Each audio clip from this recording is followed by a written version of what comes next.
Hello, everybody. This is the Party Chat Podcast, Episode 3, Take 15. I am joined by my co host Peyton Tyler and James Dillon.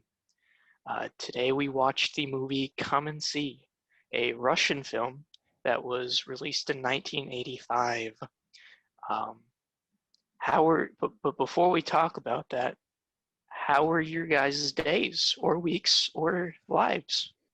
Peyton, you go Yeah, first. Peyton, you go first. I need time to think about what I did this week. Yeah, he's got real Alzheimer's. He's got it real bad these days. He needs a little bit to reflect on it. It's okay. He's got a few Heimers. He's not quite Take the as long Alzheimer's as you yet. want. He's got a couple Heimers. Take the whole episode. Yeah, I will. Yeah, you know what? I came back with more Bath and Body Works notes today. Yeah. I'm gonna go through Earthbound's catalog, or we're gonna discuss what kind of healing crystals are gonna be best for our auras. I'm good. I had the flu. I felt like death, but now I'm better, so I'm good now. I played Metal Gear Solid Ground Zeroes yesterday for some reason. I never played any other Metal Gear game except for that one. Wait, yeah, you have very 5. confused. You've played 5. Yeah, I mean, I kind of group in the Phantom Pain. Did you play the Phantom Pain before Ground Zeroes? No, I played Ground Zeroes before the Phantom Pain. Oh, okay. Yeah. Yeah, no, I've beaten Ground Zeroes a few times. I really like the mechanics of Metal Gear 5, so that's the only one I really like to play. Right. All the others frustrate me. Yeah, Also, I'm terrible. You know the story of Metal Gear though, because I remember you talking about you watched the yeah. Very, very. Yeah. Let's not get into the story of Metal Gear though. Yeah, Metal Gear's a good series. Yeah, that'd be a 17-hour podcast. You have Metal Gear Solid 4. You've played Metal Gear Solid 4 too. Probably 20 minutes of it. I know more about what Metal Gear games you've played than you do, Pete. I played Metal Gear I forgot about it last year, and I had a great time with it. Yeah, Metal Gear's a good series. Anyway, JD, how was your week? I just kind of worked the whole time. I was really busy this week with work. I was too. JD schooled me in FIFA too. Yeah. I think I'm done playing FIFA for a while, man. You sound so excited and then just so depressed. What happened? It's too much. I hate it. I hate myself. I hate the game. It'll just be a better time if I don't step away for a while. You're stepping away for your mental health. Exactly. This week I had a lot of insomnia and couldn't sleep. And I had a job interview. And for what? Job interview, a grocery store. Oh. The job interview was. I didn't have an interview. I just had to turn in an application, which was also kind of superfluous because he had already pretty much decided he was going to hire me before he even saw me. What grocery store was it? It's just one of them. I don't want to say just one of them. Yeah. I mean, it's not Walmart. It's not Walmart. It's not Kroger. That's all the information you really need. I don't want to give away where I work. We can talk about other. We don't want anybody to dox Brent. Yeah. I don't want to get doxxed. All of our amazing fans are gonna come. All 20 people that all maybe watch this podcast. Yeah, they're gonna show up and they're gonna try to kiss Brent on the mouth. Yeah, and I don't want AIDS or whatever, so I don't want that to happen. I've only ever been kissed on the mouth once, and it was terrifying. Yeah. Thought I was going to get AIDS from it. I didn't, so that's cool. So the movie we watched this week was Come and See by JD. Who's the director? I actually don't know the director. I can look it up real fast. Whoever he is, I've watched. He's very good, and I didn't ever decide to look up who directed it. I just watched the movie, but I can't remember names, much less 4 ones very well. Yeah. I have an impossible time remembering anime character names. Let's see. Unless it's Elem JoJo. Klimov. Klimov. Elem Klimov. So I feel like when I start talking about this movie, I'm just going to keep talking about it, and it's not going to end. Whenever we want to talk. So Peyton, you start us out. Oh, the movie made me feel terrible. It was great. It was a great movie, but I feel awful. It's like, oh, just a lot of a lot of dark shit. I'm just gonna shoot straight with you. Yeah. It was something. Masterful filmmaking, honest to God, probably one of the most effective horror movies I've ever seen, even though it's not really a conventional horror movie in the sense, but I felt horrified watching it. But excellent. I think like, sound design is probably the biggest standout to me, other than like the camera work. But I was really big on the sound design of this movie. so. Just to like interject that bit about horror. This entire movie, for anyone who hasn't watched it, and I don't imagine anybody that watches this or listens to this podcast has. This entire movie is the first 5 minutes of Inglourious Bastards. It's all it is. It's just the first 5 minutes of that movie stretched over 2 hours and 23 What are minutes. the first 5 minutes of that movie? I The haven't seen Inglourious floorboards. Bastards in a long time. The floorboards. Jews hiding under the floor. Oh, with the German man, and it's incredibly Au tense. revoir, Shoshana. Yeah. Part of what makes this movie so tense is that, for me, the shots last so long. Yes. It's very Kubrick-esque, just lingering shit. Yeah, Honestly, A ton of close-ups. yeah, it reminded me of Fantastic yeah. Mr. Fox almost. Cause I know it, but it ties into it. It's just like shot of characters staring at camera. It's like a play almost, like a soliloquy. They stare very directly at the camera. Yeah, Yes. yeah. Most That's of when the they're having character conversations with each development other. just comes from people staring into the camera and just making you feel Just genuinely emoting. horrified. Yeah, And I think the characters are more used in this movie as a means to tell the story and to kind of get the message through, rather than like having them develop, other than the main character who we kind of go on this like journey with. yeah. It's there's not very no, like, character driven. No, it's yeah, not. it's not and very it's exposition-y. it's just perfect that way, you know, because the movie's more about what it represents and the message behind it. Than an There's no actual exposition. Like story. there's no Yeah, like telling of what happens. Like you have to just like things just happen. yeah. And 'cause that's the chaos of like a war-torn area. Like things just happen and you have no control over anything that happens. it's not even very dialogue-driven. It's just, which credit to all the actors in this movie for selling the movie without even hardly having to say many words. Yeah, They're most all of the movie amazing. is very quiet. That's a feat in itself too. Mhm. It's mostly expressions, the way you kind of know how people are feeling rather than words. Like in the scene where they come to get the kid, like as a new recruit, you can see like his smile, and he's like overjoyed with like going to the military. But then the next shot is his mom, and it's like that same close up, but she's like completely distraught. She's screaming. Yeah. I don't. We haven't like actually said what this movie is about. It's about a Belarusian boy during 1943, which is when Germany, Nazi Germany, occupied that area of Russia. Well, it's now its sovereign country, but at that time it was an area of the Soviet Union. They occupied Belarus for like a year or two until they were driven back by the Red Army. And they killed a lot of innocent people. Yeah, and this movie really highlights the true terror that the German army inflicted upon these innocent people, just because they were Russian and not worthy of, German. They weren't German. There's two people that the whole Nazi like ideology specifically targeted and despised, and that were those Jews, obviously, and communists. They did not like communists.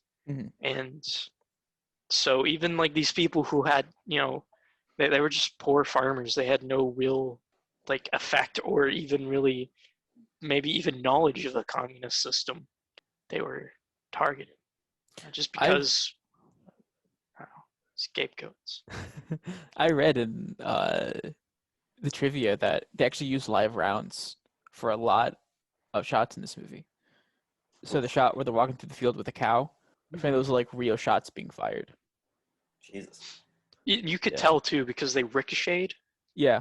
They don't show ricochets in most movies. It looks like they actually killed that cow. I really hope they didn't, but they might have. I think they did. Wouldn't put it past this They movie. probably killed the cow. They probably ate it afterwards, so it's fine. But They probably, yeah.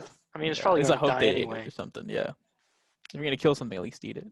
I have very minimal experience with foreign films, just to be Mhm. completely honest. Yeah. But I couldn't help but notice watching a World War II movie made from the perspective of somebody that's not American. Yeah, while I was watching this movie, Yeah, I this kept movie comparing it is to not Saving Saving Private Private Ryan. Ryan. As Yeah. This movie is, since it's told from a perspective of someone who actually suffered during like this war period. Like the American populace had no, like there was food shortages, but that was about it. They didn't really. The only people who suffered were soldiers, and when you're a soldier, it's a lot different from when you're a civilian. As a soldier, you have a lot more control over what's happening. You still don't really, but you have a gun, and you have Yeah. like as like an audience, you feel like the Yeah. soldiers still have more. that's We haven't experienced like war on our soil. Like we weren't passersby or standard. Yeah, Like, that's was this movie is combat. told from the Russian perspective, and the Russians by far suffered the most in World War II, besides maybe the Chinese. something I really like Uh, about this movie is that Saving Private Ryan, whilst I like that movie, it kind of feels like American propaganda yes, in a way. Yeah, that's what I was gonna get Yeah, into. rather Is than that this, it just shows it all like as it is, and because a lot of American war movies are very they showcase soldiers and American ideals, and they're yeah, joining the fight because it's morally right. And this is just people in their homeland who didn't ask for one of the grisliest war to ever be fought, like in their backyards, it's like also worth really noting in that front of them. there are no Russian soldiers in this movie. They're all just farmers that picked up guns. Hmm. Besides the commander, he might have been uh, like a Red Army like yeah, officer who was like behind enemy lines. But they're all just people. They're not soldiers. They're not trained to fight. They're not, Yeah, they never wanted to. they're not Uh, people with like hokey backstories of like, I can't yeah. wait to watch the Mets game when I'm back, like going home to see my pops in Brooklyn, or like my family on the farm. It's like they lived through this. Like this is just their livelihood. They didn't Yeah. go and enlist in the army, and like they were roped into it completely unwillingly. what was it? Another image I want to talk about that stood out to me was when he's cleaning the giant pot from the inside. Mhm. So he's literally like a cooking pig. You know what I mean? Like they're almost breeding him like a pig to the slaughter, Yeah, Mhm. and he's like cleaning it with a bunch of garnish, and then she drops the flowers on him as kind of like the garnish for like a pig. yeah. I I didn't know if that was like a metaphor or that's just actually how they clean pots. I think it's both. Probably, especially with her dropping flowers on him. Yeah. Oh, speaking of that, like part of the movie, I know this is kind of like a rambling, like sporadic, but I don't think you can really just go by like chronologically describe this movie. I think it's really something you have to experience. No, it for sure Um, is just an experience. when the sound design, yeah, let's just get back to sound design. The spy plane, that oppressive like drone in the background. Like initially you think that's like music because it's just omnipresent, and then it looks up and oh, that's a reconnaissance plane. I like how that's kind of every time that thing shows up, bad things happen afterwards. Like it's Yeah. like a portend of death. hmm I think portend is a word that can be used there. And it's almost like it's always following Flora's whole Yeah, journey. Yeah, that was No. something I had written down, was just that Yeah. the feeling of being watched. Yeah. And the spy plane factoring into that is just that I always feel like, he's being stalked at any Yeah. given Yeah. moment. And To the say, spy yeah. plane's like an indicator of like, oh shit, something's about to go down too. Like, yeah. yeah. Mhm. Because first time it shows up, uh, it notifies that the Germans that there are partisans in that town because they see the two kids with guns. And then the second time, it's right before an artillery barrage. and the third time it was right after a minefield. But the sound design of that engine rumbling is so oppressive. It like weighs you down almost. It's this movie, like the whole atmosphere of this movie is oppression. Like it's like a ton of bricks strapped to you. Mm-hmm. And especially when the explosion goes off and he goes deaf temporarily. Yeah. In the sound design that reflects that, where like I legitimately thought I went deaf from the explosion. Like I paused the movie and spoke out loud just to make sure I didn't actually go deaf.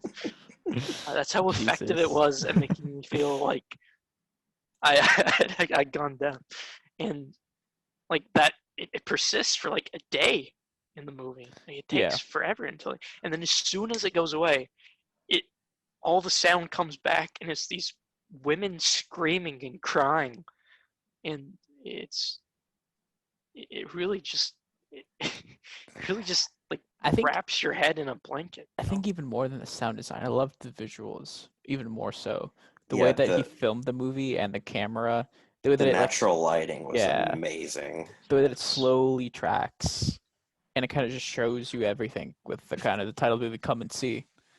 You know. Yeah, it's like pictures are a big thing in the movie. Mm-hmm. And like when they take a picture, the camera just kind of like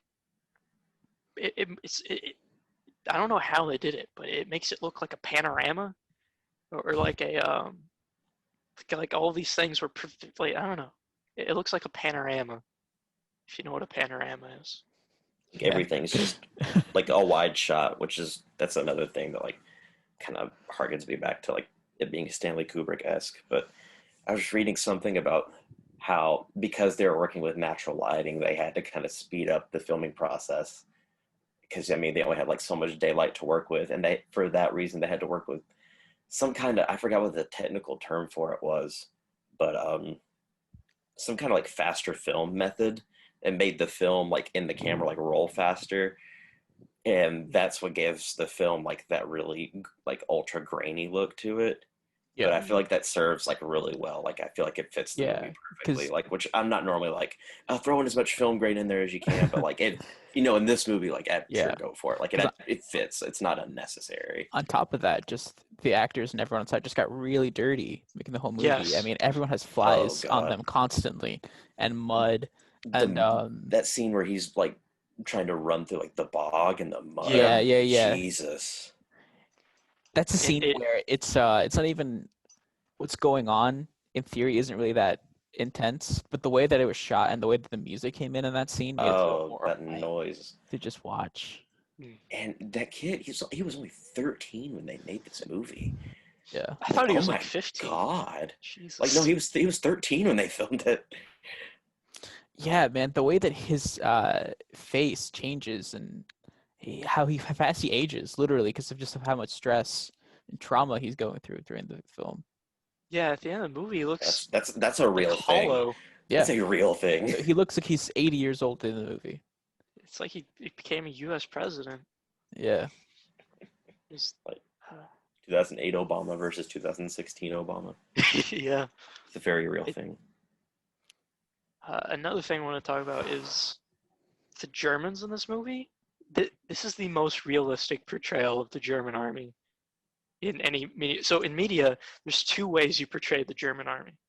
There's scary super soldiers that don't think and are like the Saving Private Ryan, like, oh, just a bunch of faceless guys. They're just the bad guys that you shoot. And then there's the quote unquote like human way to portray them, where but often that portrayal it kind of humanizes them too much. It's like, look at these Wehrmacht soldiers. They were just doing what they were told, you know. I'd be interested to we're watch, humanizing zombies. I'd be interested Nazis. If you guys would do like a Jojo Rabbit episode. Oh, I'd be down for that. That'd be fun. Yeah. Because the way that movie looks at Nazis, I can see some people like absolutely hating that movie. But this portrayal of Nazis is by far the most human portrayal because they're people. And that's what really got to me in this movie. although they're doing all these terrible things, they're not like they're not either of those two. They're not like these faceless evil guys. They're No, that not these like um oh, they're not like when they're like they're not sad or anything. Like well, their when actions are always evil, and they're supposed to be portrayed as evil. yeah, but they're They have personality. I mean, there's like the one little short Nazi that gets like his pants like twice yeah, in the but movie. they're Um, it's obviously not a like realistic portrayal. I don't think the German army was like this. um, it probably was. I don't know, but they're all like drunk driving tanks, and like even the spy plane, he like drinks. He like throws a bottle out the window. They're yeah, all a bunch of like drunk idiots, and that for some reason made them so much more terrifying. Like they were human.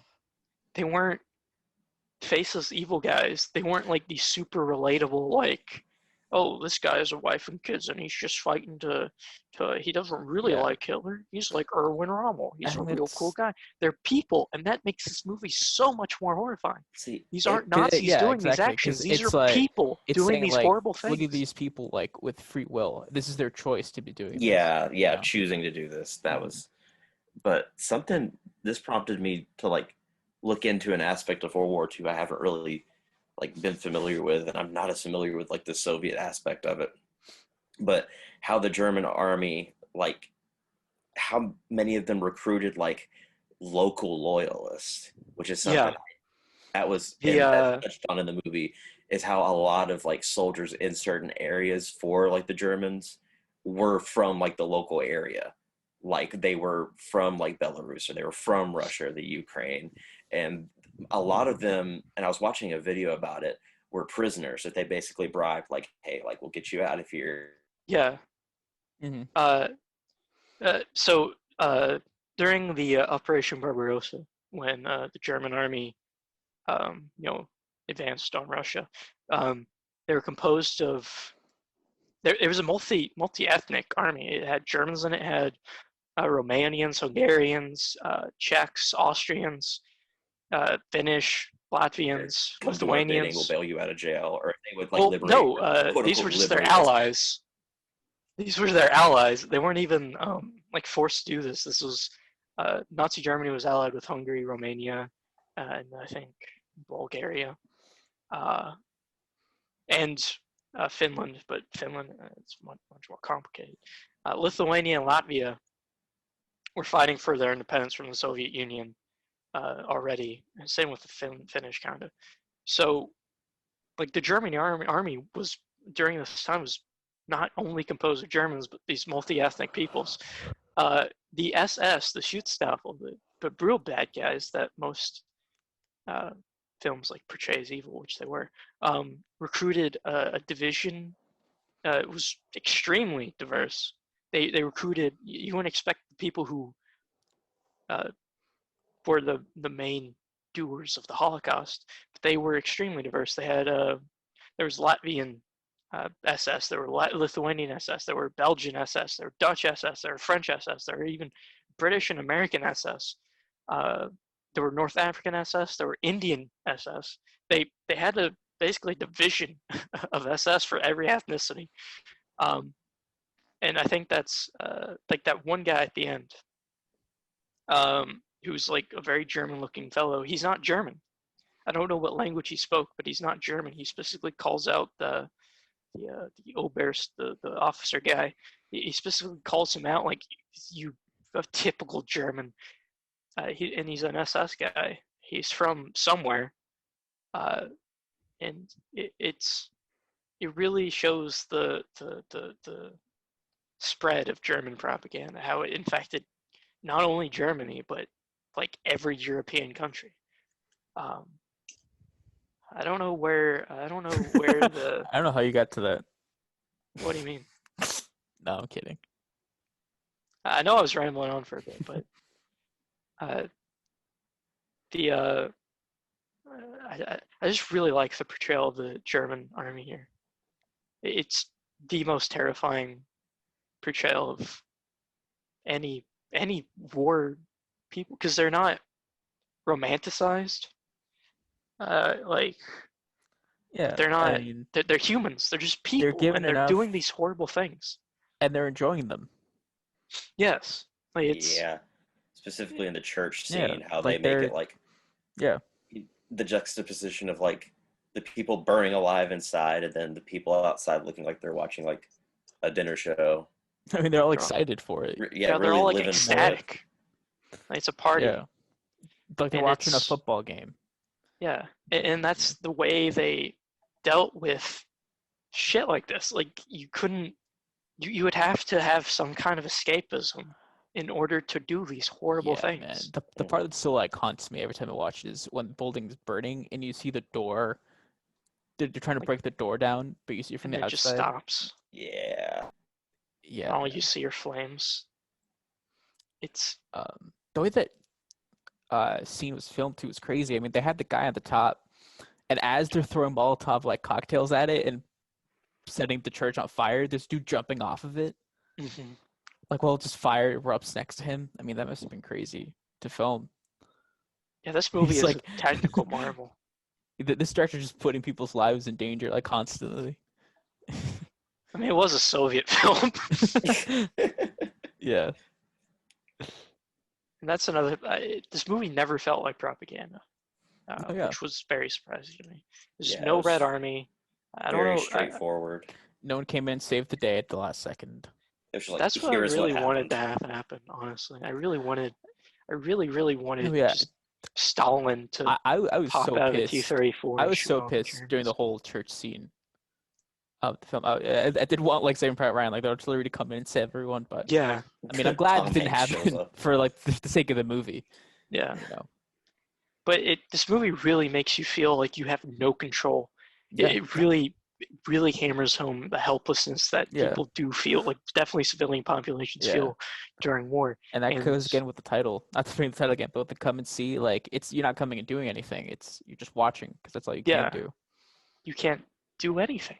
Mhm. It's this movie. I don't think I've ever felt more anger and vitriol. Like, have you ever watched 1984 or read 1984? No. I haven't, no. There's a bit in 1984 called the 10-minute hate or 2-minute hate, where they flash pictures of the enemy of the state, and they play really mean music, and it gets everyone really riled up, and they start like it's like mandatory for all like workers to watch the 2-minute hate, where it's just like flashing images of the bad man with like cut between like pictures of like the devil and terrible things he's been doing with like the swelling horrible music, and it gets everyone riled up. And that's what I felt like at the end of this movie, where it's Flora shooting Hitler.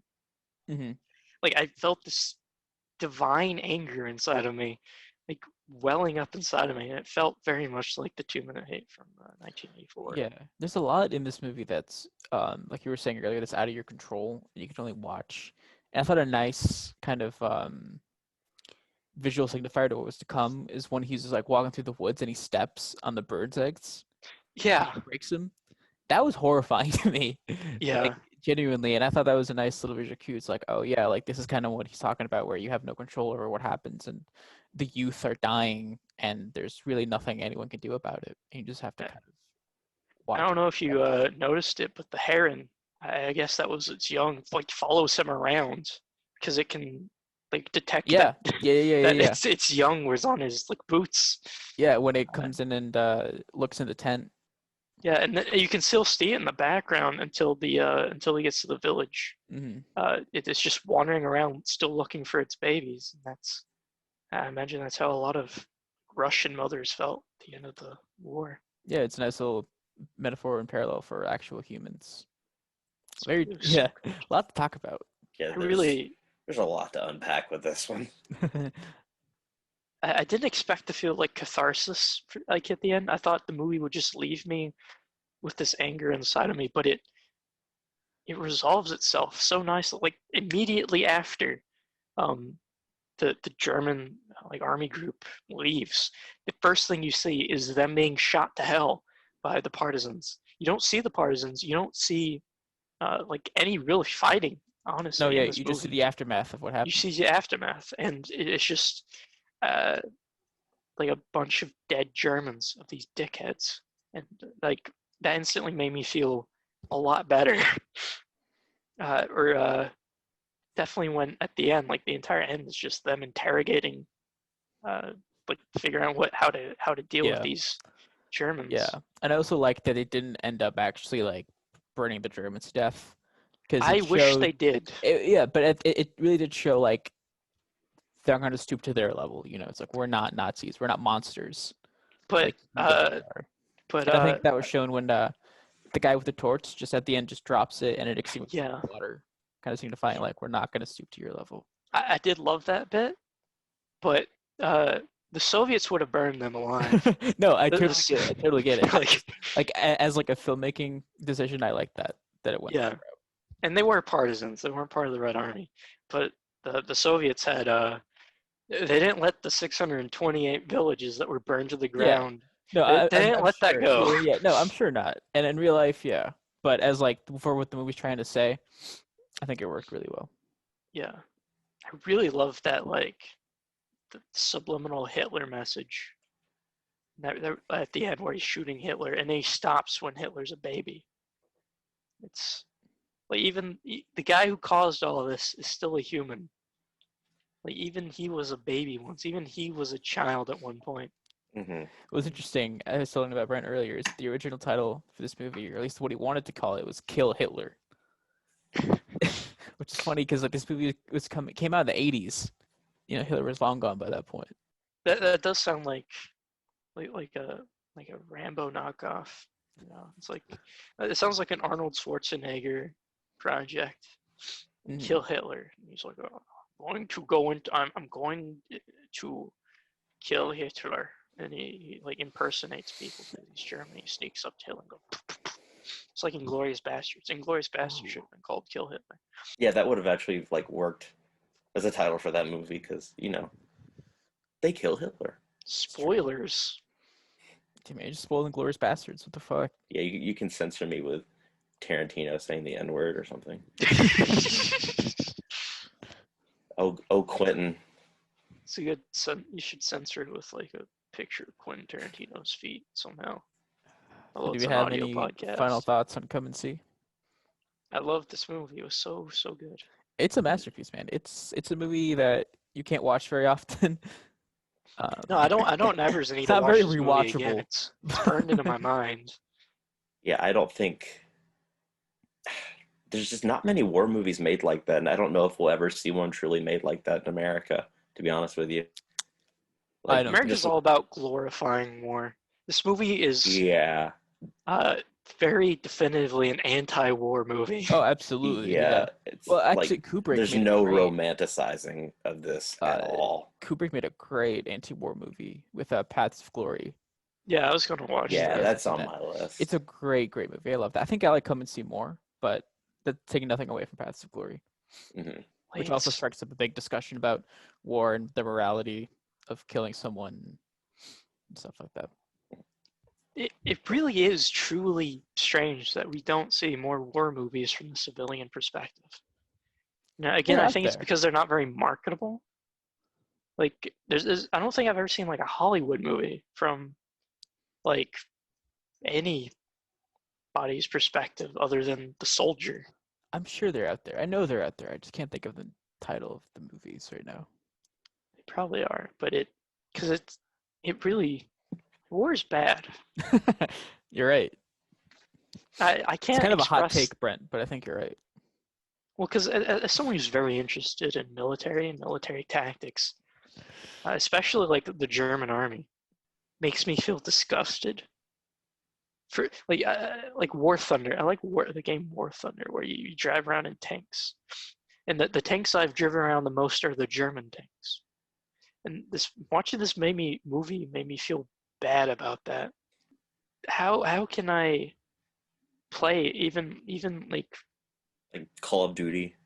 yeah like even Yeah. not really Call of Duty, but like I play a lot of war games Talking about like Company of movies Heroes 2. about civilians during war, Dunkirk has a section That's about Dunkirk- civilians. Kind of, yeah, it has the boats. I bought Dunkirk like 2 years ago on Blu-ray, and I haven't touched it. It's a great. I love Dunkirk a lot. Recently people think it's overrated. At least I'm because kind of in that boat. I don't think so at all. I think I don't think I watched the entire thing, though. you didn't watch the whole movie. Well, it was on TV, so Yeah. I got into it like a little bit after it started, but I think it was like a good 10 minutes in. I think Dunkirk is underrated. I don't know. Yeah, I don't know. I don't know. It reminds me of like, it's a bit, I don't know, overly dramatic. Like war is not dramatic. Like, What do you in mean this war movie- is not dramatic? War's not dramatic. Like in war, things just happen. Like think about this movie when the soldiers when the two guys cross the landmines and they just explode and die. There's no drama there. Like nothing. There's no like swell of music. There's no No. like, But I shot mean, of them you're, lying you're, dead. You're explaining movie drama. Like Like romanticizing cinemas. almost. Yeah. Yeah. The word drama, I mean, doesn't have to have that like very extreme word for it. I mean, you. But war's not dramatic. Like it genuinely isn't. Like in war, things just happen and people die. Yeah, they but don't people have process these- things as well. I mean, if Yeah. your friend dies, it does just happen. But I mean, you're gonna need time to process that after it happens.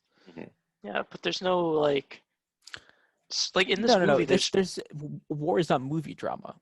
Yeah. Like the word drama, I think signifies something with like film first. But if you want to, like, there's emotion in war. I mean, you're gonna. Yeah. You know, Yeah. So like, drama is kind of like I an think emotion. Brent is really just meaning like theatrical. Yeah. No, Yeah, because I There's think that's nothing really just- theatrical about war.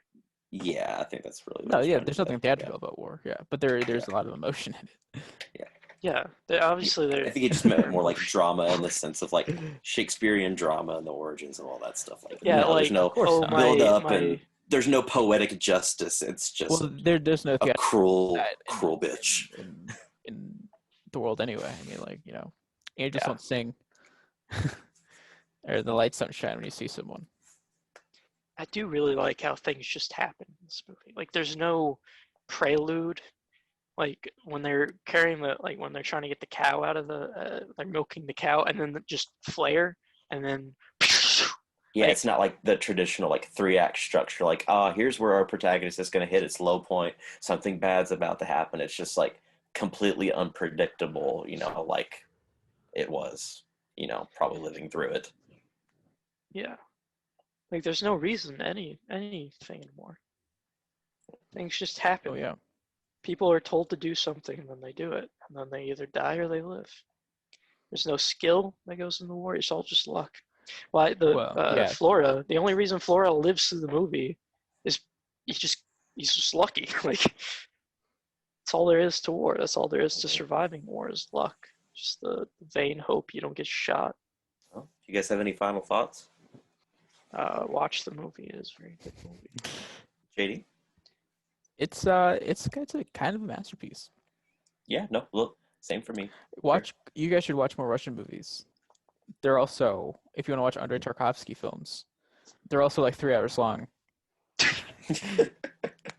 and they're paced just about the same. I really like this movie. Like this movie never wasted a frame. Not a single frame, and I think that's something For a that's 2-hour and 23-minute long yeah. movie. Like that's not even including credits. The credits are like a second long. It's just Mhm. here's people who made movie. Very was a Done. Soviet film. It really was. It's like you don't get credits for it. You make it a movie. Well, do we want to talk about what we're doing next week, or do we want that to be a little surprise for everybody? Well, I guess we're not doing Radiohead in that case. I don't think we have time. Okay. Yeah, Honestly. I think Also, we pay know, Ben to Brad. listen to it. Brent, how's OK Computer this time around? This is my like 20th time Yeah. listening. Yeah, this is like my 15th time. It's it's a pretty good album. That's just my favorite song is Paranoid Android. How about you? I don't know. I think I Mine like was Creep. favorite. I think Creep is my favorite Radiohead song. Shut the fuck up. That's My favorite one was No Surprises. I like No Surprises too. That was definitely it was either No Surprises or Paranoid Android. Well, I Yeah, listened the to whole album Paranoid is just Android Tom one. York just being like, here's all my anxieties and fears about the world and about Yeah. myself. Here's my theory about No Surprises. What it's about. I think it's about people dying from carbon monoxide poisoning. You think so? I think it's about him wanting a simple life where he can't be hurt Uh, by any surprises or any alarms. well, there's no alarms, so there's no carbon monoxide alarms for when carbon monoxide seeps into his room and kills him while he's asleep. That would be a surprise. It wouldn't be a Yes. surprise. Yeah, and 'cause that's he's exactly, dead. and he doesn't want that. We can use Yeah. that as our transition into the He wants Midsommar no podcast. surprises. Yeah. Yeah. When are we gonna bully Brent into watching Ari Aster movies? Have you not seen a single Ari Aster movie, Brent? No. Well, we're gonna fix that at some point. Yeah. I we want to gotta work watch on more of Russian war films. Let's watch T-34 next. No, our idea for next week's episodes. I know, It's already it's perfect. set, but I think it'd be You can watch funny to that watch movie anywhere in your own 34. time.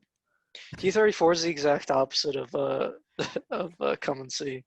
It's a Russian movie that glorifies it's like Fury, but a T-34 instead of a Sherman. that. Oh, David Ayer. You can watch I love Battleship David Ayer. Potemkin, which is like everyone's first movie that they watch in film school. What is that movie? Battleship Potemkin. Oh yeah, Potemkin. Potemkin, yeah. I've heard of that movie. Should watch Das Boot. Das Boot. Das Boot. That's a real movie. I know it is. It's just has a Didn't funny that come out title. like the 90s? I don't know. It's a German film about a U-boat crew. Yeah, that movie probably sucks. I don't know. Probably Probably gore. compared to Come and See. Just like yeah. U571. I don't I know. I've don't know never what seen that movie. means. It's probably like movie Battleship. Yeah. Oh, we should do a double feature with Come and See and Battleship. Come and See is such a good movie. Like I want to watch more movies. I think Come and They're See would have this been better close. if Taylor Kitsch was in it. Yeah. Yeah. If it was directed by Michael Bay. This film's Hey, so he was only a weird. producer. Like I had to get up and walk away at some point. Brent, Wait, you when need to the, watch Stalker next. Stalker. Mm-hmm. Is that movie about a stalker? It's not, actually. It's about people going into a place called The Zone. Yeah, Oh, you that- recommended that to me. I Yeah. have that Is in my that a- list of like really creepy movies I want to watch. No, that's a Stalker is a video game series. It was based off the book. Yeah. Like what was it like a picnic? Roadside Picnic. Yeah, Roadside Picnic. I wanna Yeah. read that All book three of them are sometime. totally different. Yeah, all the games are different too. Yeah. Like, aren't the games like an action game? It's like a Like a first-person first shooter Yeah. with RPG elements. Yeah. The like movie Metro is kinda. nothing like that. It's not an Yeah. action movie at all. Well, it's still like a creepy game. Like, it's kind of like Fear. Where It's- it's like a first-person. The movie's not horror really game. creepy. It's just I don't kind know, of, it probably portrays if you like Russian people better. philosophize. philosophy, Philosophize. waxing philosophical. I don't know. Yeah, if you like Russian people talking about philosophy, it's a great time. I'm more into Russian like nihilism and utilitarianism and brutalism than any I other mean, when you kind got of a thing- philosophism. When you got a thing, you can stick to it. Russian nihilism's your thing. Russian for it, that's genre. where nihilism, like the whole concept of nihilism, was first birthed in Russia. I can see that. I can see why. Yeah, Russia's Been not a through a happy lot. place. That was even before the communist uprising. Like things were worse before Stalin took power. Like imagine that. Imagine having your country be worse before Stalin took power. Stalin. Alright, Under well, Stalin, there was a cannibal Alright. island where they shipped political dissidents, and they didn't give them any food besides like bags of flour, and so people would eat each other, and some people would try to eat the flour raw, and then they would choke to death because you can't eat flour raw. That was a real thing that happened. They called it Cannibal Island. Soviets found out about that and put a stop to it after Stalin was dead. But you know, probably also during when Stalin was around. But you know, they didn't talk about it. You don't Alright, really want to guys. talk about the Cannibal Islands you I have. think I I think think we all next have a week we're in for Cannibal a. Island we don't want to talk about. Let's talk about our spiritual cannibal islands next week. I think next week we're gonna go for a slightly lighter tone. I want to watch more. I want to watch Alright, Come and See Just 2. watch them Although on your Come and See 2. Come, That's- come and seen It's the past the, tense. it's the porno Come and parody. seen. Come and See. Gone and Seen. Come and saw. Coom and Come See. and Pee. Come and Pee. Nice. Yeah, guys, but join us next week when we'll talk about Hubie Halloween and Uncut Gems. No, don't spoil I'm it. so excited for Sandler Geddon. I Dude, love Adam I'm Sandler. so hyped.